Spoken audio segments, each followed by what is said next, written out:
qui t'accoste en plein milieu d'une matinée pluvieuse, aux premières heures où les troupeaux de bisons se ruent sur les magasins du centre commercial La Victoire et qui te balance, les yeux remplis d'envie de guerre mondiale. Ah, tu t'es bien marré à la soirée, hein? Ça fait près de 10 ans que tu n'as plus foutu les pieds à une fête quelconque. Tu es dans la merde, tu récures, tu fais de ton mieux pour ne pas ressembler aux autres, pour ressembler aux autres. Tu fais le CV standard de ta manière de baiser, ta manière de cuisiner, ta façon de rire faux en compagnie. Tu fais ce que tu peux, tu veux gravir les marches sans écraser le voisin, l'enfant, le caniche-nain, mais tu ne fais rien. Tu trifouilles dans le fond des tiroirs à merde logés dans ton vide. Eh bien non, tu n'as pas effleuré encore les presqu'îles arides, les plages de galets où des ados nocturnes introduisent la lumière dans leur jus de jouir, un doigt dedans, un pied près du feu, un cul de jatte. Les experts qui parlent des experts, qui expertisent le monde, qui envahissent les écrans, qui croupissent dans ton froc, qui bâtissent des maisons de campagne dans tes entrailles, tuent en décidant de la vie et de la mort, qui ruinent, qui envahissent les écrans, qui croupissent dans ton froc, montrent la belle cravate, la bave aux lèvres, le couteau imbibé de sang entre les nibards de leurs assistantes, les experts, leurs braguettes bien fermées, leurs tableaux de chiffres et leurs analyses périmées, sitôt la phrase dégueulée par leur bouche nettoyée de près, les experts, une balle dans la tête, traînés comme des sacs en toile de jute remplis de pompons, puant la chaussette, les experts, torse nu, cravate austère, suçant la pine poilue de l'autre expert, le détracteur, l'expert des chiffres, de l'heure du biberon pour les citoyens cafards, l'expert des âmes, des « il ne faut pas tirer avant le petit déjeuner ». La jouir dans l'œil, le pectoral mollasse caché derrière la cravate. Pas étonnant que l'anarchisme ait fleuri en France avec un État aussi autoritaire, centralisé, coercitif et paternaliste. S'il y a un peuple dans ce pays, j'en appelle à son insurrection pour détruire cet État maton, mafieux, propriété exclusive d'une élite méprisable. La révolution de 1789 n'a pas eu lieu.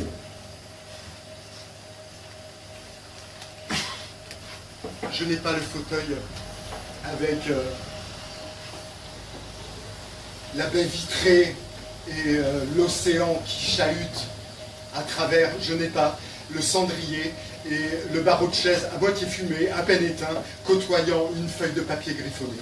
Je n'ai pas la vue sur la vallée verte ou sur le village pittoresque. J'ai plutôt le Judas dans la porte qui donne sur le couloir blanc de la mort. Je n'ai pas la tranquillité, les mains calmes posées sur les cuisses, les yeux rêveurs, les plaies de sueur, sous un pull de soie. Je n'ai pas ça. Et tu n'as pas le fauteuil en face de moi. Tu n'as pas les expressions d'apaisement sur le visage. Tu n'as pas le verre de cognac, les cheveux en vrac de l'intellectuel de réseau. Tu n'es pas en face de moi.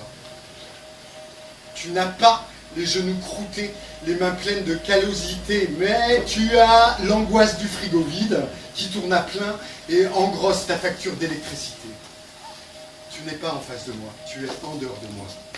Likant sur les réseaux sociaux ou t'engluant devant le JT de la bête folle, l'englobeuse, le monstre, la télé, les médias, la gobeuse de cervelle. C'est tout ça qui appartiennent à ceux qui nous toisent de leur fauteuil confort face à la baie vitrée avec vue valve sur l'océan privatisé. À l'heure des révolutions sans leader, des dirigeants du monde sans gueule, fourmilières en guerre permanente dans les artères neuves du web, je plastifie mes poings, ma bite, je comble mes orifices avec des cotons estampillés bio-équitables, je déambule dans les open space entre les regards avertis des paumés, des fuyards des moins que rien qui l'ouvrent sur leur Facebook, leur Twitter, qui se convulsent devant leur café, devant leur écran, ordonnant à leurs enfants d'éviter les PD, les pédophiles, les laissant jouer Narcisse dans le bunker virtuel mondial. L'indignation se calque sur les idées de chacun. Un indigné peut être fasciste, peut être anarchiste, peut être bouchiste, peut être raélien, djihadiste, féministe. L'ère du non-sens, de l'ère d'autoroute au sandwich pâté pain mouillé dans la lue, camper sur des places pour hurler la paix, le peuple, pour laisser les mains libres aux autoritaires, les pourvus d'un leader, les maîtres du fauteuil confort planté devant l'immense baie vitrée, vue sur la ville, vue sur les déserts géants, troués d'oasis pétroliers. Quand tu penses que le comble de la rébellion dans les années 2000, c'était de baiser sans capote ou de fumer sur le quai d'une gare, tu peux te dire que le cellophane a compressé chaque pan de peau des pauvres Européens perclus de crédit. 20 mètres carrés d'immensité, avec vue sur ton balcon, une machine à laver collective et un MP3 en guise de bibliothèque, discothèque, vidéothèque, baisothèque, brancothèque, angoissothèque. On donne le droit de coucher avec qui l'on veut. On te dit que tu peux te marier avec un homme, une femme, mais on t'interdit le harem, la polygamie pour tous. On te range dans des boîtes en te jetant liberté à la face comme une injonction. On te dit pas de francs en barre, mais on autorise les braguettes pour les femmes. On te dit laisse les places handicapées. Mais t'as l'air de quoi avec ton caddie? Ta ceinture de sécurité, ta carte vitale, tes tuyaux d'eau traitée. T'es pas foutu de garder ton sang-froid devant le cadavre d'un clochard ou devant la plaie ouverte d'un kidam renversé. Tu bombes le torse devant un débat télévisé, tu baisses la tête devant une bande de joyeux lascars jouant les costauds, les os pourtant sous une fine couche de peau tendre.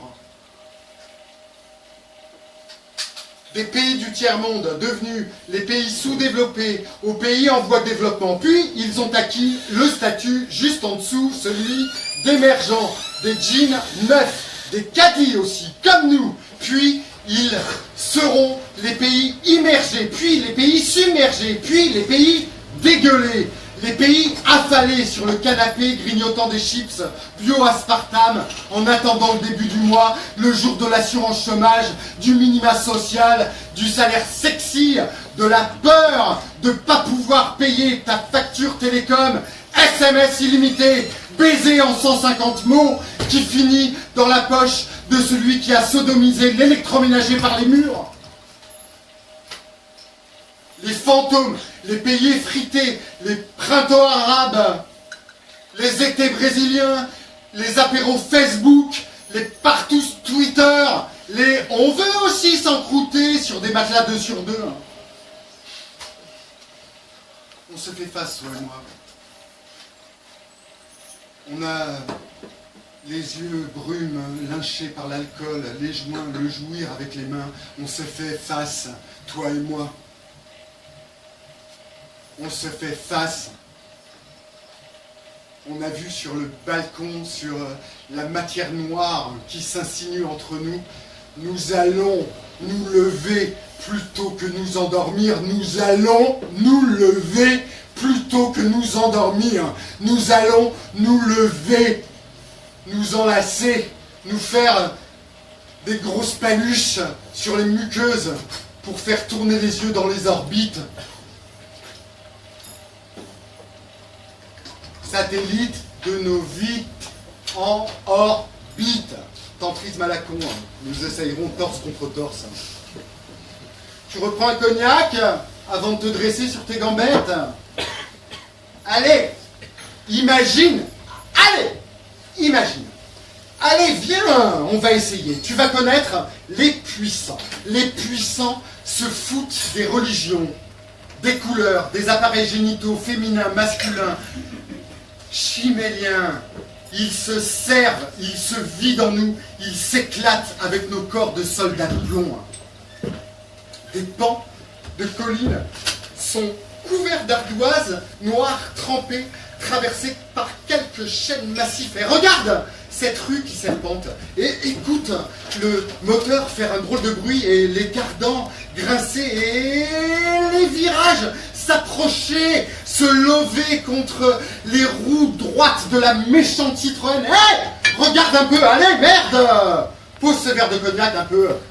Sois attentif, la voiture faire désembarder, c'est flou, la colline couverte d'ardoises et de chênes massifs s'élevant ici et là, et la voiture, malgré la vitesse basse qui se déporte et s'emporte dans la cascade du vide, les chairs sont là, puis disparaissent les tonneaux, un drapeau avec une faucille à marteau, un drapeau avec du rouge, du blanc, du bleu, des tasses de café qui s'éparpillent devant le pare-brise.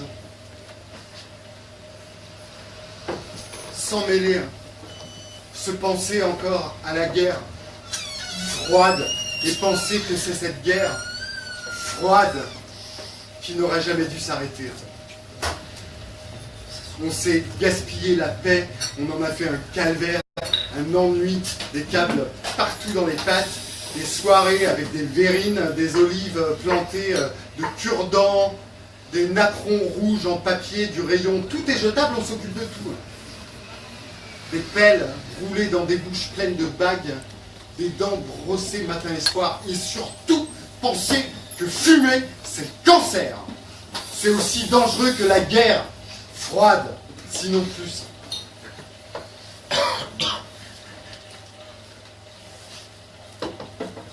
Car l'important pour nous, le signe qu'une société est en état d'amélioration, c'est lorsque sa classe moyenne augmente. La classe moyenne qui possède un pouvoir, celui d'acheter, le pouvoir d'achat. Nous les regardons se beaufiser, se rêver en Afrique, les guiboles sur des spatules à zigzaguer sur une neige artificielle. Ben c'est ça, une société évoluée pour nous.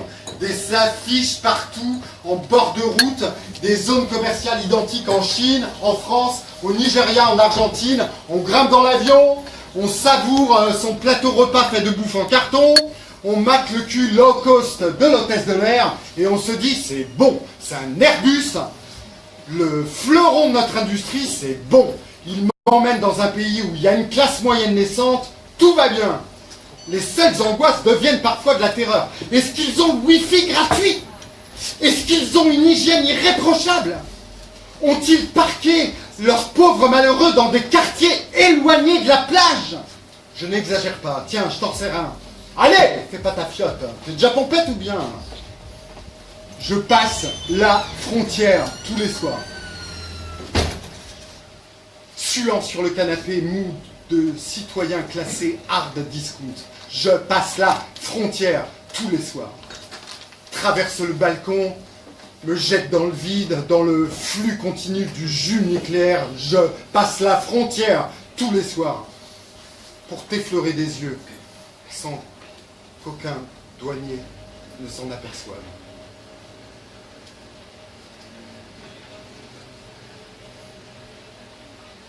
Georgette était une étudiante sans histoire. Ce 6 mai 1982, elle fait du vélo le long de la D1243. Sa mère, c'était une fille très gentille. Elle finissait toujours son assiette et elle ne manquait jamais de faire son lit au carré. Pourtant, à Nouzonville, ça fait 48 heures qu'on n'a plus aucune nouvelle de Georgette. Le capitaine Trouduc. On a envoyé tous les chiens, les hélicos, les sous-marins, mais rien. On ne l'a jamais retrouvée dans la piscine gonflable. 2 jours plus tard, ses membres découpés sont retrouvés violés un à un et inondés de sperme de crocodile. Mais qui a pu faire autant de mal à cette jeune fille innocente? Nous le saurons après la pub. Les appartements sont des prisons, des centrales nerveuses, où des femmes bien propres sur elles jouent à boule de nerfs, parce que le monde, il est injuste, parce que je sers plus à rien, parce que le monde, il est injuste, parce qu'ils m'ont viré, que c'est des salauds, Parce que je travaillais bien, je faisais des belles écritures comptables, des panneaux Excel sublimes, je faisais tout bien, et ils m'ont mis à la porte. Et l'appartement est une prison, avec le cadavre, des odeurs d'anus et le pied des enfants. Des bouloches sur les fringues chinoises, des crevasses sur la peau malgré les crèmes depuis 25 ans. L'appartement est une prison, une centrale nerveuse où la peur de faire face à Monsieur l'État est compensée par la dépression provoquée par Madame l'Info en continu. Il faut accepter que ses proches soient morts, ça va tous nous arriver.